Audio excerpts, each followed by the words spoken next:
Buongiorno e ben ritrovati a un nuovo appuntamento con A Voi la Linea. Addio Green Pass per bar e ristoranti dal 1° aprile, ma solo all'aperto, perché all'interno bisognerà continuare fino a maggio a esibire il certificato verde. La FIP Confcommercio non ci sta e chiede al governo di eliminarlo totalmente, almeno in vista della Pasqua.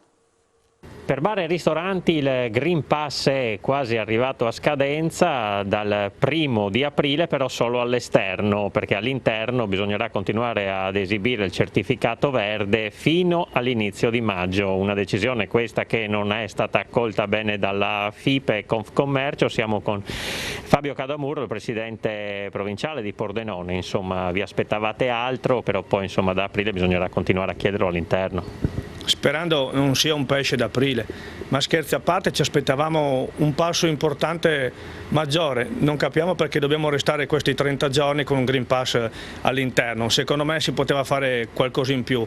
È stato cambiato, è stato modificato il Green Pass rafforzato con Green Pass base, quindi per poter consumare all'interno sia al bancone che seduti basterà il Green Pass base, quindi ovvero da ciclo vaccinale, da guarigione o anche da tampone con esito negativo. C'è stata anche una distortura dalle prime bozze che giravano, perché sembrava che agli italiani fosse necessario il Green Pass rafforzato, mentre per gli stranieri il Green Pass base. Questa è stata una distortura che per fortuna è stata sistemata e messa a posto. Certo è che con la Pasqua alle porte, con il ponti del 25 aprile, comunque le festività, la bella stagione, ci aspettavamo molto di più. Se il suo scopo iniziale era quello di dare incentivo alla vaccinazione, direi che si poteva anche finire tranquillamente con il 31 di marzo e con il 1° di aprile partire liberi. Anche perché insomma aspetterà a voi ancora il controllo per quest'altro mese all'interno dei locali.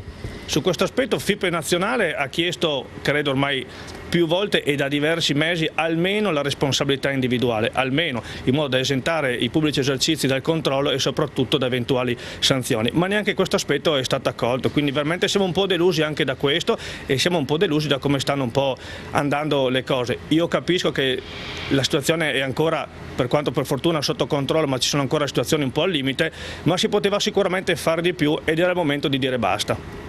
Ecco, per quanto riguarda insomma, la richiesta eventuale al governo di anticipare i tempi, FIP sta lavorando su questo? Ci sta lavorando, sì, per fortuna abbiamo anche il ministro Garavaglia e altri ministri e sottosegretari che ci stanno sostenendo, ed è per questo che non riusciamo a capire per quale motivo non si sia partiti dal 1° di aprile con via il Green Pass per tutti. Quanto può incidere sui conti? Insomma, voi avete già pagato pesantemente questa pandemia, insomma, ma questo ulteriore sacrificio? Ma da un po' di tempo si vedeva un po' la luce in fondo al tunnel e questa qua è stata, tra virgolette, un po' una bastonata che sinceramente non ci meritavamo e non ci aspettavamo. Ormai sono più di 24 mesi che siamo, tra virgolette, sotto assedio e non capisco perché sempre noi pubblici esercizi, perché siamo rimasti all'inizio i primi e ora siamo rimasti gli ultimi a dover avere delle incombenze che sinceramente non ci aspettano. Noi siamo nati e nasciamo per aggregare, non per disgregare o per creare differenze. Quindi questo aspetto qua va un po' contro la nostra natura. L'abbiamo fatto, accettato il nostro malgrado perché abbiamo dovuto farlo, però era probabilmente, ripeto, il momento di dire basta. I clienti cosa dicono? I clienti ormai sono anche abbastanza preparati, devo dire la verità, molto spesso già entrano col Green Pass alla mano, quindi da questo punto di vista qui non ci sono grosse problematiche e anche per questo vanno ringraziati, perché io spero che almeno si sia capito che non è colpa nostra dei pubblici esercizi, ma noi non facciamo le leggi e le regole, ma le facciamo solamente rispettare. L'ente bilaterale dell'artigianato ieri ha presentato il report sull'attività svolta nel biennio 2020-2021 a sostegno delle imprese del settore. Il welfare aziendale e la mediazione tra lavoratori e sindacati hanno consentito di attutire il colpo dell'emergenza Covid. Il biennio di pandemia ha messo a dura prova il mondo degli artigiani, ma il comparto ha resistito grazie alla sinergia tra imprese e sindacati. Fondamentale in questo senso è stato il ruolo dell'ente bilaterale dell'artigianato, che durante il Covid ha erogato quasi 60 milioni ad aziende e lavoratori tramite il Fondo Ministeriale di Solidarietà. Il ruolo di EBIR è stato determinante per garantire l'occupazione dei dipendenti delle imprese artigiane. Basti pensare che in epoca pandemica abbiamo messo in protezione, attraverso anche i fondi ministeriali erogati affiliati da FSBA quasi 20.000 lavoratori. Questo ha permesso di garantire la permanenza in azienda delle risorse immancabili nella realtà delle imprese artigiane. Questo ente, l'EBIART, è proprio l'esempio migliore che possa esserci di sinergia e di cooperazione fra gli enti datoriali e le associazioni sindacali. È un ente che si è fatto carico in prima persona di sostenere le imprese nei momenti difficilissimi degli ultimi anni e oltretutto è un ente che ha il suo come parte principale proprio la persona, non guarda molto, guarda le persone indipendentemente da quello che siano, ed è un valore che al giorno d'oggi va rimarcato. È un ente nel quale onestamente in tanti anni di appartenenza non ho mai visto dei contrasti fra parte datoriale e parte sindacale, e questo è un ottimo esempio, perché in momenti come questi onestamente non abbiamo bisogno di nessun tipo di contrasto assolutamente. Siamo stati protagonisti attraverso questi enti della bilateralità nel dare risposte ai nostri dipendenti, anche a dipendenti di aziende che non erano in regola con i versamenti EBIART, ma diciamo è stato un gesto di sussidiarietà e di solidarietà. Tra gli interventi di welfare bilaterale, l'EBIART ha annunciato un nuovo sussidio per le imprese che hanno in carico uno o più lavoratori diversamente abili. Non manca inoltre l'attenzione sul tema della sicurezza. Noi abbiamo vissuto la crisi finanziaria che non si è conclusa, è iniziata la crisi epidemiologica che non si è ancora conclusa e adesso abbiamo questa crisi bellica. Tuttavia noi con pochi quattrini della contrattazione riusciamo non solo a garantire la cassa integrazione dei dipendenti delle imprese artigiane, ma diamo anche il cosiddetto welfare bilaterale, degli aiuti alle famiglie, ai propri lavoratori e soprattutto anche ai datori di lavoro. Oggi purtroppo viviamo un periodo dove vengono registrati degli incidenti molto gravi. Noi abbiamo sempre sviluppato la cultura della sicurezza, abbiamo anche all'interno una struttura che segue il cosiddetto OPRA, o l'organismo paritetico regionale, che segue la sicurezza. Abbiamo anche in maniera orgogliosa, lo dico, sperimentato e abbiamo chiuso alcuni progetti insieme all'INAIL, ovvero sulla gestione proprio del modello organizzativo della sicurezza. Abbiamo fatto l'agroalimentare e il legno. La sicurezza è uno dei punti cruciali del lavoro che svolge l'EBIART. Infatti abbiamo la possibilità, proprio sia come imprese di CNA e Confartigianato insieme a CGIL e CISL UIL, abbiamo istituito questo percorso che ci permette di avere degli RLST a livello regionale, in questo caso sono 9, e che per esempio nel 2021 hanno fatto quasi 500 visite, quindi 500 visite che assieme alle visite che sono state fatte negli anni precedenti, dal 2013, quando abbiamo iniziato questo percorso, abbiamo potuto coprire e fare quasi 5.000 visite. Queste visite vengono fatte per, diciamo così, verificare qual è l'aspetto della salute e sicurezza nelle varie aziende, e le aziende sono molto soddisfatte di questo tipo di lavoro che viene svolto. Dal 6 al 10 aprile il Pordenone Docs Festival propone una rassegna con i migliori documentari, fari puntati sulla guerra tra Russia e Ucraina con i diversi punti di vista e testimonianze di primo piano. Vediamo. Ritornano le voci dell'inchiesta con il Pordenone Docs Fest, siamo con il curatore Riccardo Costantini, insomma un'edizione particolare perché fari puntati anche sulla guerra. Sì, non si poteva non parlare ovviamente di Ucraina e Russia, lo faremo con film di entrambi i paesi, quindi senza censure. Da una parte racconteremo ovviamente le problematiche legate a Putin e anche tutti i danni concreti che sta facendo per esempio sull'informazione del suo paese. Ovviamente non possiamo non parlare di quello che sta succedendo, danni fisici, danni enormi, danni umani in Ucraina, e lo faremo grazie a testimonianze di Alina Gorlova, che quest'anno ottiene dal festival un premio molto particolare dedicato proprio al coraggio delle immagini. Doveva essere in giuria con noi al festival per valutare documentari di altri registi e ha deciso di rimanere a Kiev, per cui ci consegnerà 2 film che raccontano proprio la guerra in Donbass, quindi gli inizi diciamo del conflitto, e si collegherà con noi per raccontarci com'è la situazione e quanto sta facendo per sostenere la popolazione locale. Questo nella serata di apertura? Questo lo faremo nella giornata di apertura. La serata di apertura è dedicata alla Cina contemporanea, ci saranno ospiti Pio D'Emilia, corrispondente per Sky TG24 dall'Asia, Lia Zhang, che è una scrittrice cinese, Giada Messetti, che è una giornalista delle nostre terre, famosissima proprio perché è molto esperta di Cina, e il film di apertura sarà Ascension, che è uno dei film in cinquina all'Oscar per il documentario, vincitore al Tribeca Film Festival, un film che ci racconta le contraddizioni della Cina contemporanea, l'ipercapitalismo di un paese che di base sarebbe comunista. Ecco, uno sguardo da Pordenone sul mondo con documentari di assoluto livello. Sì, la maggior parte dei documentari arrivano in anteprima nazionale, ci raccontano chi siamo, ci raccontano dove andiamo. Ovviamente parliamo del mondo, ma anche di cose che ci sono vicine e che vengono un po' dal nostro territorio, dai nostri affetti. La retrospettiva di quest'anno è dedicata a Venezia, all'impellenza di fare qualcosa su Venezia per salvare la sua bellezza, e concluderemo, proprio perché ne abbiamo anche bisogno, in bellezza con un concerto dedicato a Pino Donaggio, che sarà con noi presente, e i solisti veneti che proprio eseguiranno una sinfonia composta da Donaggio sulle immagini splendidi documentari della città nota in tutto il mondo. In programma anche dei premi particolari? Beh, avremo dei premi dati dalla giuria, che è una giuria di assoluta qualità, è presieduta da Hanif Kureishi, il noto scrittore e sceneggiatore già candidato all'Oscar britannico pakistano, e avranno modo di valutare i film che sono in concorso e di poter quindi scegliere il vincitore dell'ambito premio della giuria. Ma avremo premi anche insieme alla Banca Credit Agricole Friuladria, dedicati al miglior documentario green, proprio perché il festival da sempre, per tradizione, ha anche una vocazione ecologica e tocca temi quindi che riguardano tutti, in questo caso l'ambiente. Con lo scoppio di questa guerra ci si è accorti sempre di più di quanto importante sia documentare anche la realtà, perché abbiamo visto come la propaganda cerchi di portare le notizie dalla propria parte. Ecco, qui si tratta però di documentari veri, fatti sul campo, che insomma fotografano la verità dei fatti. Sì, c'è la tendenza oggi a guardare immagini istantanee prodotte in tempo reale, la cui credibilità è spesso discutibile. Abbiamo la fortuna però di avere con noi testimoni di eccezione. Con noi per esempio ci sarà Vera Krishchevskaya, che è una regista russa che ha avuto la fortuna e la sfortuna di girare e concludere poco prima della chiusura della sua testata editoriale un documentario su una dei giornali dissidenti all'interno di Mosca. In questi casi il documentario fa un servizio più approfondito e meno legato alle emozioni e ai sentimenti di ogni giorno brucianti, e ci mostra una finestra un po' più larga, e quindi questo è quello che poi fa il festival. Con le voci dei documentari cerca di raccontare in profondità quali sono le problematiche dell'attualità.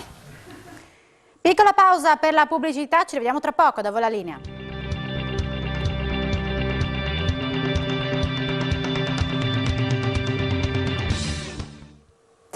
Eccoci, bentornati in diretta da voi la linea. Ci colleghiamo subito con la nostra Isabella Gregorato, che sta seguendo per noi la conferenza stampa di Giunta Udine. A te, buongiorno.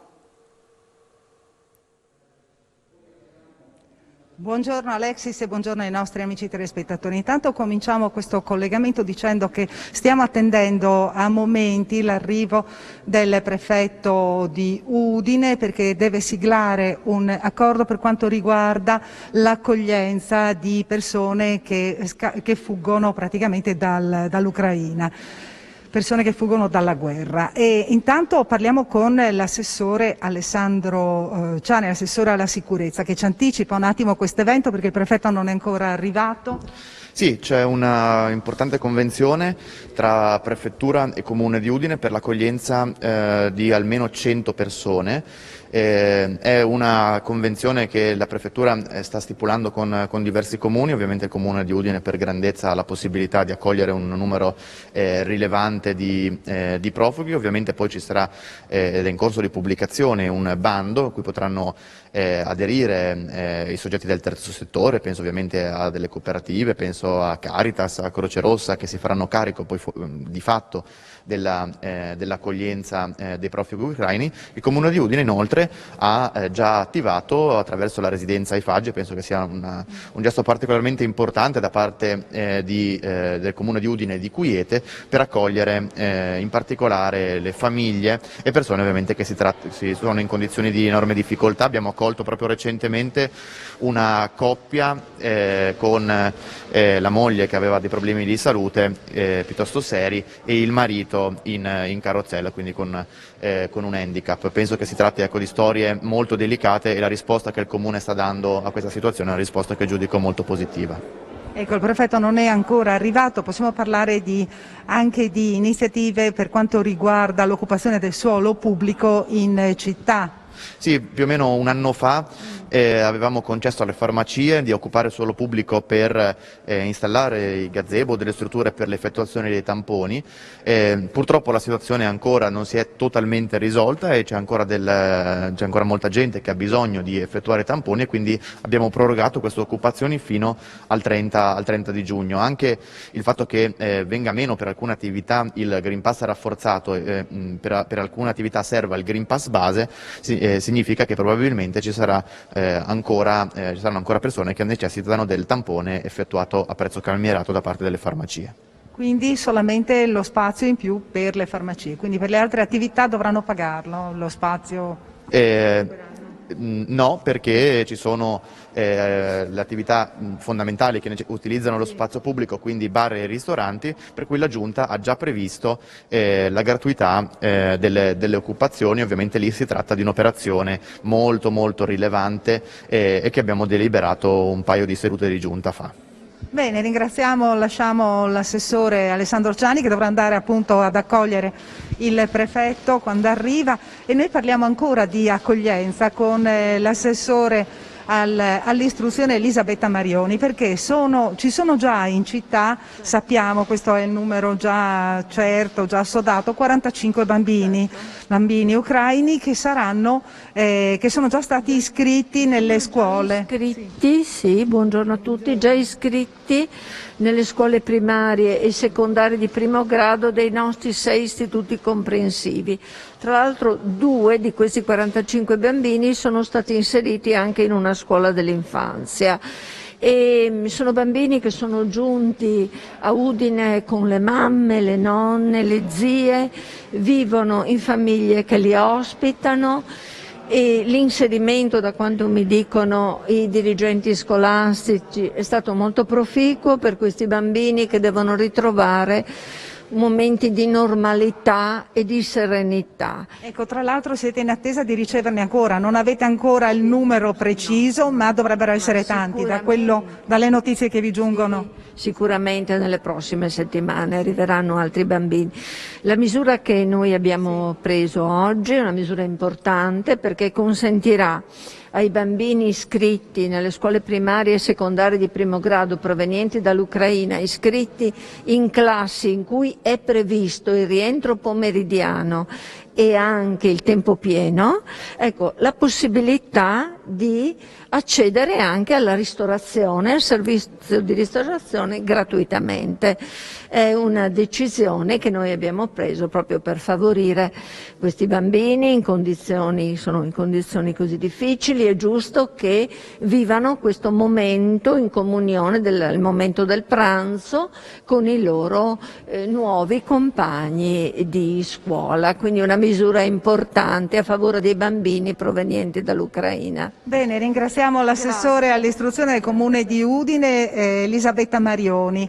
Io a questo punto restituisco la linea allo studio, il prefetto non è ancora arrivato e andiamo a seguire che cosa succederà nei prossimi minuti qui nella sala consigliare dove si riunisce la Giunta ogni martedì. Restituisco la linea allo studio. Grazie Isabella. Noi parliamo della Società Filologica Friulana. Domenica si è tenuta l'assemblea dei soci dove si è tracciato il bilancio annuale, ma è stato presentato anche il nuovo programma. Sentiamo. Tanti progetti, ripartono i corsi, la biblioteca, insomma si riparte veramente. Beh sì, certamente quello di quest'anno è un momento in cui vediamo la ripartenza finalmente dopo 2 anni difficili che ci hanno visti con una limitazione importante, diciamo, delle nostre attività, della nostra possibilità di muoverci. Come dire, abbiamo vissuto insomma in questi 2 anni questo momento di passaggio e di cambiamento tra una realtà, insomma, tra una vita reale e una vita virtuale, no? Quindi con la gestione di tutti questi rapporti in un'altra dimensione.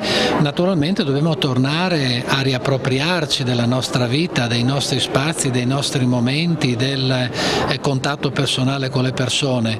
Ciò nonostante bisogna dire che anche in questi 2 anni l'attività della Società Filologica Friulana è molto cresciuta, perché avevamo una struttura, perché eravamo pronti per fornire quei contenuti culturali, quegli approfondimenti, quei momenti di riflessione sull'identità friulana attraverso altri strumenti.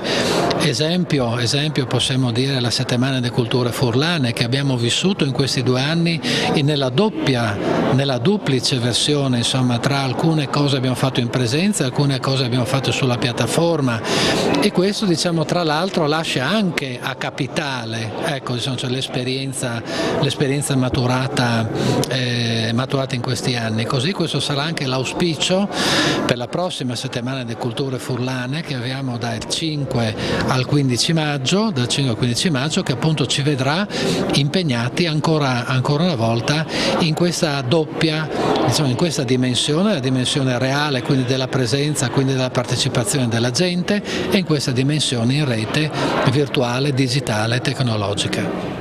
Ecco, lei ha parlato di tecnologia. In questo momento quanto è difficile coinvolgere i giovani per tenerli radicati al proprio territorio? Ma questo qui è un grande argomento, un grande tema.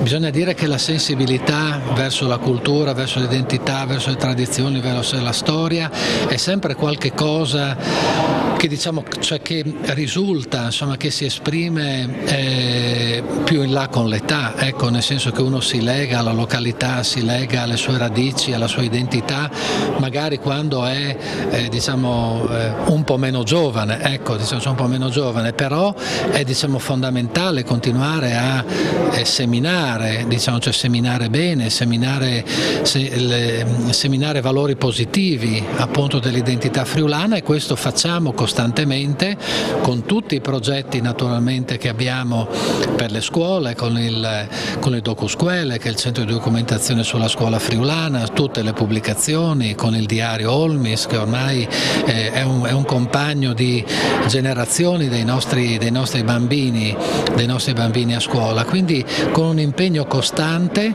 per la formazione degli insegnanti, per la trasmissione appunto di queste competenze, di queste sensibilità che devono rendere migliori i friulani di domani. E come ogni martedì, questa sera a partire dalle 21 ritorna la trasmissione Lo Scrigno, dedicato al CAS di Talmassons, dove si osservano le stelle, un'associazione che quest'anno festeggia i 30 anni di fondazione. Ecco alcune anticipazioni. Cristian Liberale, è sera e ti chiedo di raccontarci dove siamo in questo momento. Siamo al CAST, Circolo Astrofili di Talmassons. E noi siamo aperti una volta al mese, ogni primo quarto di luna apriamo al pubblico per spiegare la volta celeste. Poi andremo anche nelle piazze quando ci chiameranno per fare le serate anche lì, la luna in piazza così chiamata. Senti, alle tue spalle che cosa abbiamo? Abbiamo uno strumento di diametro 50 cm, un telescopio, è usato come ricerca dai soci. È uno strumento di ultima generazione? Di ultima generazione. E a cosa serve? Per fotografare le galassie, le più deboli, quindi l'immenso, dove l'occhio non arriva, c'è la strumentazione che arriva. Come vi posizionate nel panorama scientifico?